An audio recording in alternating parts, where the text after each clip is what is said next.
amazing, right? Now here are some in person, beginning with the little yellow Deuce Coupe from American Graffiti.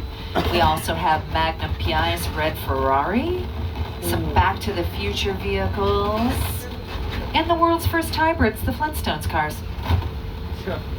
Now if you're a wizard who loves muggles, check out the Ford Anglia from the Harry Potter films, fresh from the Whomping Willow.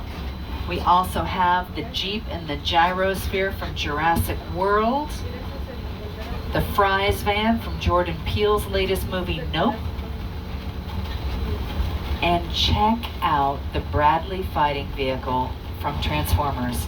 You would never know that's made with plywood and PVC pipe, right? I mean, you'd know if you took it into battle, because plywood and PVC pipe do not hold up under fire. However, they are very lightweight, which makes them handy on a movie set because we can transport them from one location to another, bless you, very easily. Oh my goodness, I think you're allergic to excitement. We can also replace them when we blow them up. Because let's face it, we're going to blow up a tank if we have it on a movie. That's why you bring a tank to a movie, to blow it up.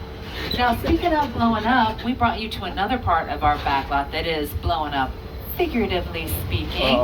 And I'm going to have this gentleman introduce it to you. Welcome to Jurassic Park.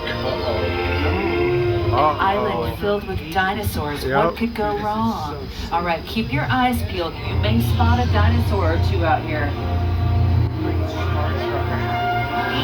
Why do you think I wanted to go on this? They sound restless. Oh, there's one. Yeah. Better in than out, I always say.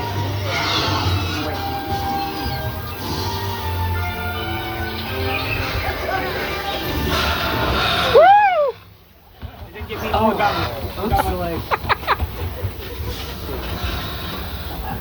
Wow.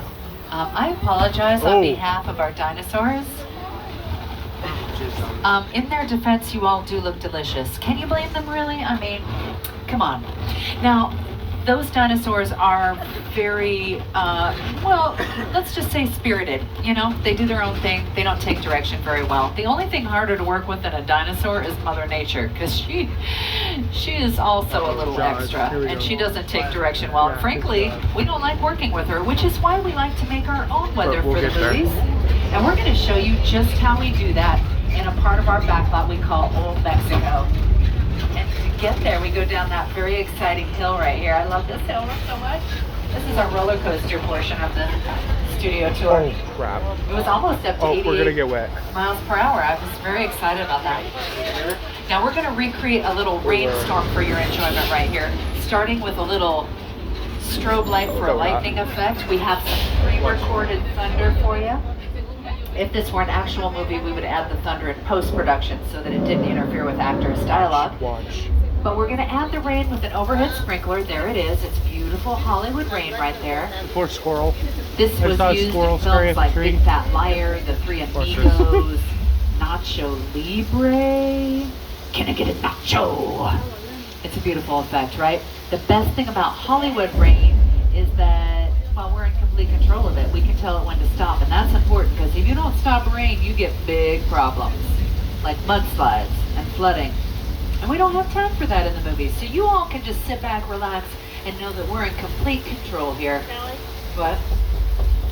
What are you pointing to? Oh my goodness. Everybody hold on tight. We got a flash flood. Oh. Good luck, part two. Good luck. Oh. Now you can see what that looked like in Big Fat Liar on your screen. Dude, that is so cool. Dude, I just watched it rush all the way down. Whoa, that is insane. You can't outrun the wolf, kid! Yeah, well, they got that. I got fucking motion!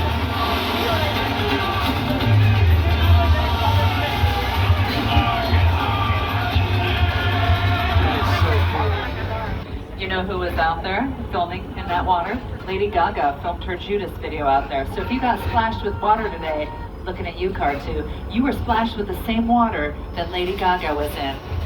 You're welcome.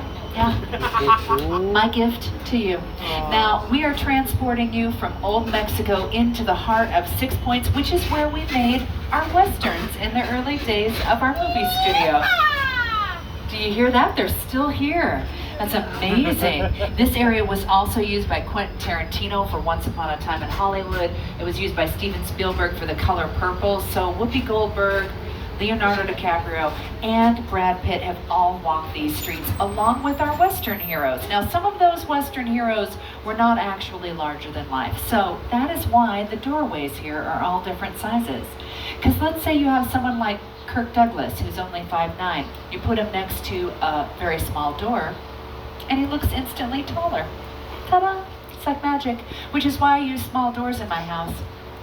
It makes me look large and impressive, and that's how I like it. Now, this brings us to about the halfway point of our studio tour, so I just want to remind everybody one more time to please remain seated. We will help you out if you just pull that little red cord in an emergency. Say you drop your phone or you need to use the restroom. Little red cord in. There we go. Now, if you look off to our left-hand side across the water, you will see some of our newer sound stages. Soundstage 30 and 31 is where The Voice is filmed. And right in front of those sound stages is our Park Lake area, which was used in our 1954 3D monster movie, The Creature from the Black Lagoon.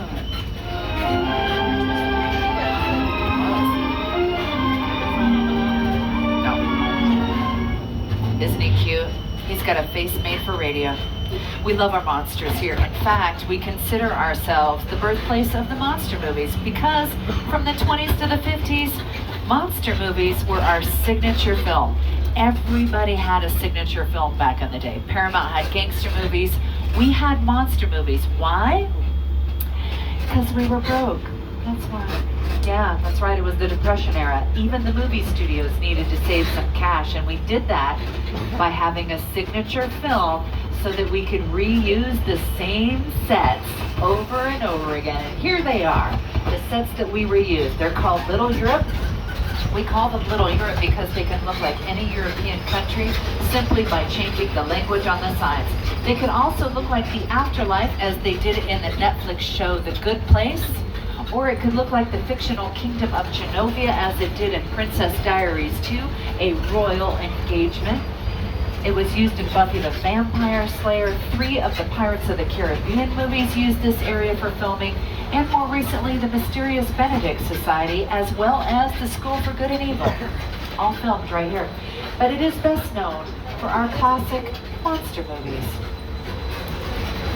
The Universal think of monsters. Dracula, Frankenstein, Wolfman, Bride of Frankenstein, The Mummy, Touch Dracula today, The Invisible Man, Phantom of the Opera, classic films. They're just brilliantly made. That Frankenstein image, flathead, Hulk, it's one of the great icons of the world. That to me was like the essence of the Universal horror film. And I was just mesmerized by these movies. Boris Karloff, Lon Chaney. I remember the original Universal Studios Mummy movie really scaring me. They still ring in our memories now. We love them. We do love them. And I think one of the reasons why we love monster movies so much is that they're a great metaphor for the outsiders in society. If you've ever felt like people didn't quite get you, you didn't quite fit in, you might identify with our monsters because they felt the same way. I mean, take Frankenstein's monster, for instance. All he really wanted was love. That's all any of us really want. If somebody just stopped and given him a hug, everything would have been okay, but they didn't. That poor guy couldn't even get a date. They built him a bride, and she ran off screaming. Where's the respect? Felt so bad for him. He was played by Boris Karloff, but that role made Boris Karloff a huge star.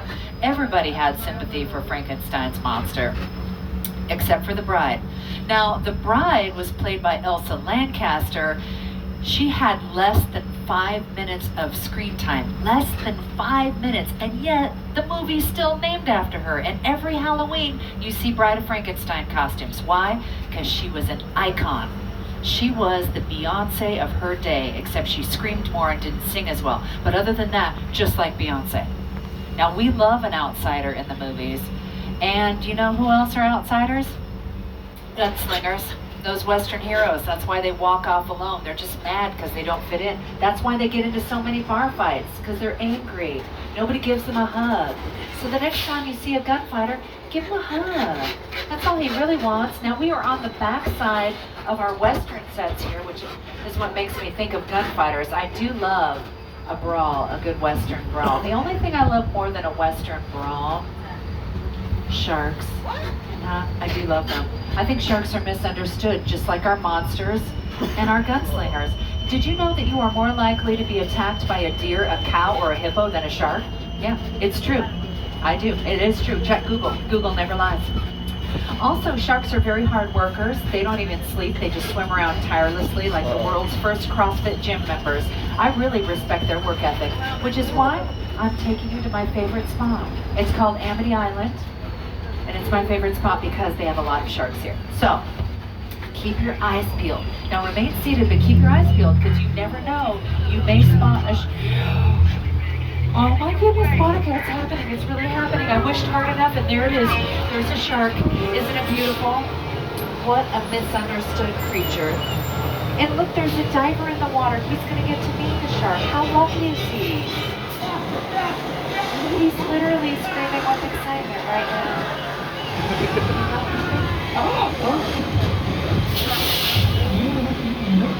I hope the shark's okay. All right, we're going to pull forward while we make sure everything's all right out there. That did not go as expected.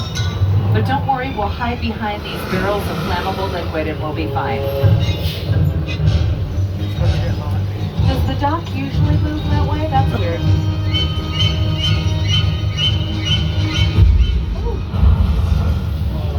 That feels amazing. That's cozy. That feels really good.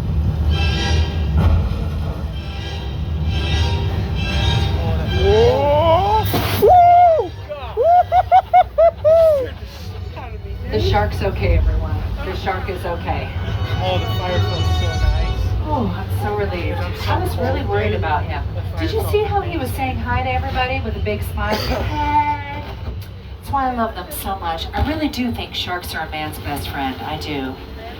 Now, that is a replica of Bruce the Mechanical Shark from Steven Spielberg's film Jaws.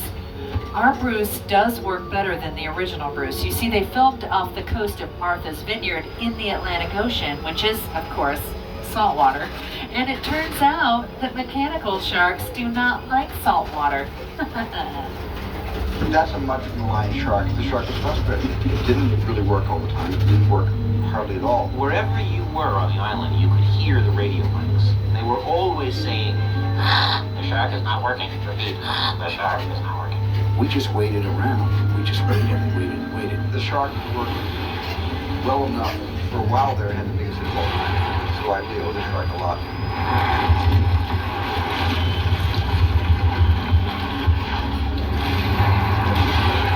Now see how Steven Spielberg is sitting in the shark's mouth? When they were in production, Steven wanted to show the mechanical shark to all of his closest friends, so he invited them over to get a look at the mechanical shark. One of those friends was George Lucas. He had George Lucas stick his head in the mechanical shark, and then the mechanical shark's mouth got stuck, and George Lucas's head was inside. So George Lucas nearly had to direct Star Wars with a shark on his head. True. Okay, maybe that part wasn't true, but he did get stuck in the mechanical shark, so it was a close call for everybody. Now, we are going to take you into some safer neighborhoods now. This area is the beginning of our neighborhood sets. In fact, on our right, up on this hill, is our chicken ranch, which was used in Dolly Parton's classic film, The Best Little Whorehouse in Texas, and I can almost hear the chickens right now. This is where she's saying, I will always love you. And I will always love Dolly Parton and chickens, so we have a lot in common. Now, this area was also used in Rob Zombie's House of a Thousand Corpses, so we do love a horror movie here. Now, we're gonna take you on to Colonial Street right here. This is our most popular filming location in our neighborhood set, so it is rare that we get a chance to come on to Colonial Street. This is a banner moment. This area has been home to so many families in film and television. In fact, on our left, that purple house was the Munsters' house, 1313 Mockingbird Lane. This yellow house is where Davy and her mom live in Mindy Kaling's Never Have I Ever. It was also Susan Delfino's house in Desperate Housewives. That's right, this was Wisteria Lane for 8 seasons of the Desperate Housewives. And this area gets so much use because You can come in here and do whatever you want. If you want to come in here and change the way the houses look, repaint them, go ahead, we'll let you. If you want to change the seasons, we'll let you do that too. You could make it winter in Southern California by bringing in piles of snow. You could bring in piles of snow, but it wouldn't be as good as piles of snow and bare trees. Now you could also get a little destructive here in Colonial Street. In fact, they did that for Desperate Housewives. They burned down one of these houses. They also crashed an airplane on this street, and they tore up the whole neighborhood with a tornado. Now you can't go into a regular neighborhood and do that. That's not cool. I don't know about you, but when I come home from work, I want my house to be exactly where I left it. So it's better to come here and do all of that wild and woolly stuff on this street than go into a real neighborhood and do that. In fact, to prove that many things have filmed here, here are some examples on your screen.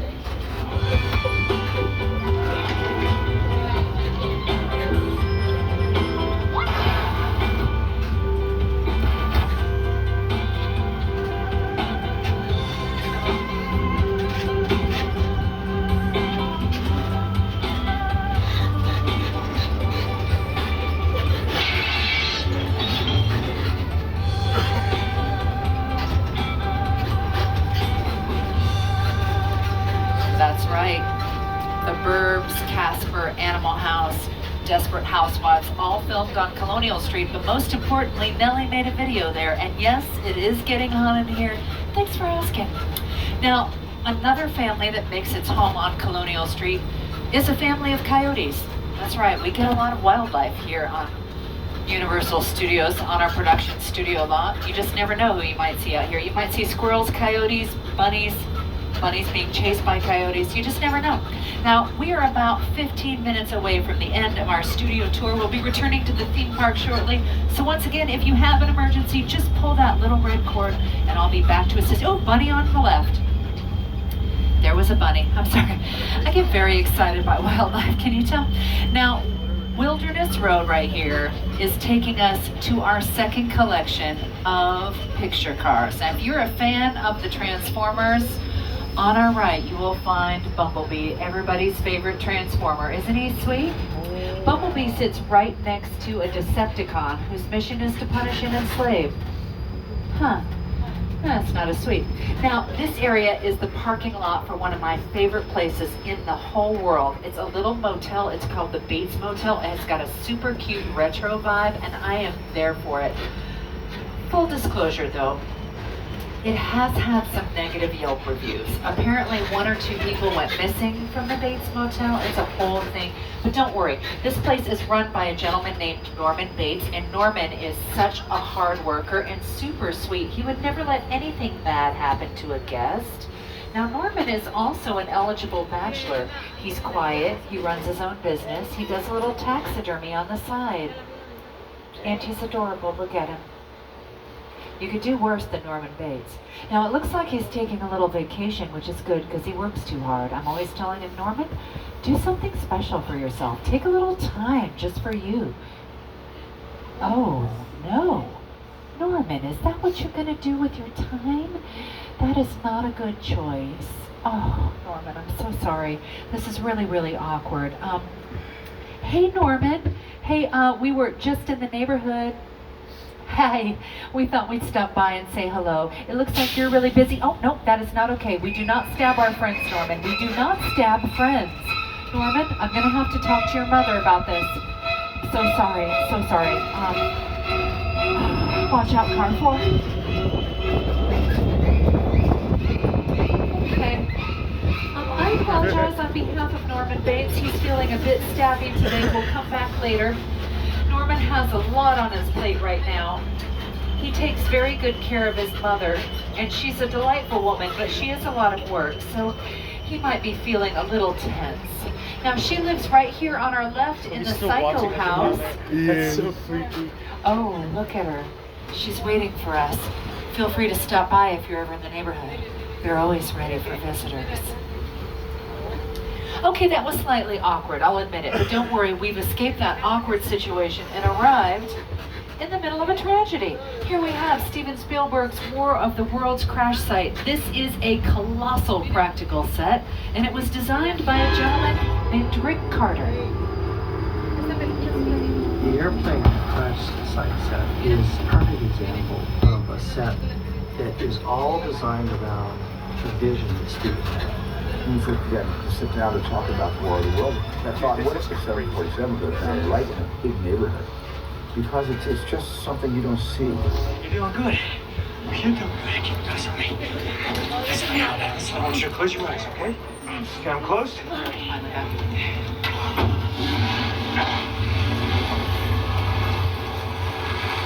Robbie, get in. Get in. Oh, Robbie, what are you doing? Now that is a real airplane out there. It's a Boeing 747, although Boeing did take their name off of that plane because they didn't want to be associated with a plane crash. They bought that bad boy at an airplane graveyard for a cool $60,000. Not bad if you're in the market for an airplane. I will advise you to use Amazon Prime for shipping though, because that airplane costs $200,000 to ship it out here. So, you know, free shipping is key if you're going to buy yourself an airplane. But it is worth it. It is gorgeous. And they took the top of the airplane off so that it would fit under freeway overpasses. But again, it's a cool effect. It looks like the aliens did that. Now, on our right, we are going to pass by Jupiter's Claim. This set is from Jordan Peele's latest movie called Nope. We love Jordan Peele. He is one of our resident directors currently. Now, Jordan Peele got his start working here on Key and Peele, and during that time, they were borrowing our sets. In fact, they filmed in the War of the Worlds crash site. They did an episode for Key and Peele out there. Key and Peele, not Key of Peele. Now, flash forward 10 years, we are now borrowing his sets because he's a major movie director. So, you know, he's come a long way, baby. And so have we. Now, we do use our sets a lot for various different things, like War of the Worlds gets used for Key and Peele. An episode of Community was shot there. Rihanna filmed a video there, and it gets used for rescue dogs. They train rescue dogs in that area, which is pretty cool. But I hate to break this to you because I wanted to keep this to myself. I didn't want to worry you unduly, but we do have a little bit of an emergency. Apparently, there's an undercover witness on board our tram. Now, I'm not going to tell you who they are because they are undercover.